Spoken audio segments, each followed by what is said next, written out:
Of course, Russia is open to partnerships, and we see that, for example, the partnership with the OPEC countries has allowed the Russian budget to earn an additional 40 trillion rubles, as well as more than 400 billion euros, which is an important indicator of cooperation with Russia and other countries. We also see that there is a great interest in investments in Russian projects, including in the Arctic, and this is manifested both by Asian partners and Middle Eastern partners. The Russian Fund for Direct Investments is actively investing in various projects, including technological projects. We see a very high potential in import substitution. We have already invested a lot of money in such projects, and in the near future we will announce some more projects in the field of import substitution. Also, of course, supporting the exit of our technological companies to the markets of the countries of the Global South.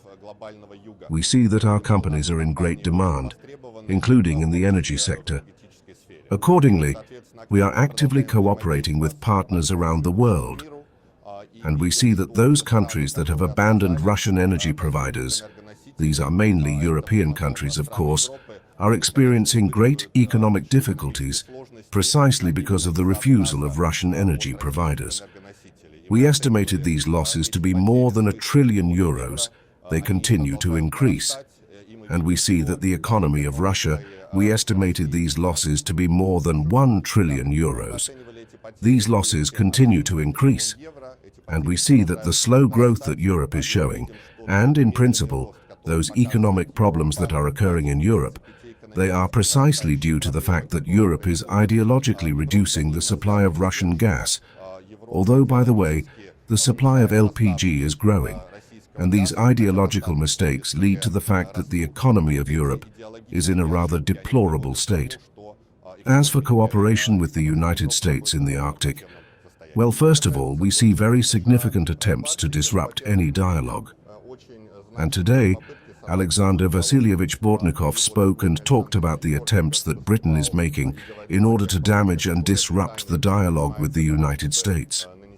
Indeed, this is very important because the titanic forces are being thrown so that there is no dialogue between Russia and the United States, no projects between Russia and the United States. And therefore, it is still important for us to keep in mind that American companies are interested in doing joint Russian-American projects. They are interested in joint projects in the Arctic, and Russia, based on its national interests, is certainly also ready to invite minority shares in some Arctic projects of American companies.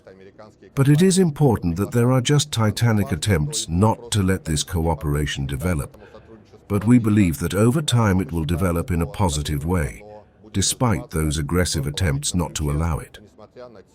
Many American companies turn to our energy companies. You can ask our energy companies about communicating with them, and they are interested, of course. They are waiting for a political signal when this interest can be turned into specific agreements. But the fact that this interest and discussions are underway on the introduction of a large number of projects is a fact.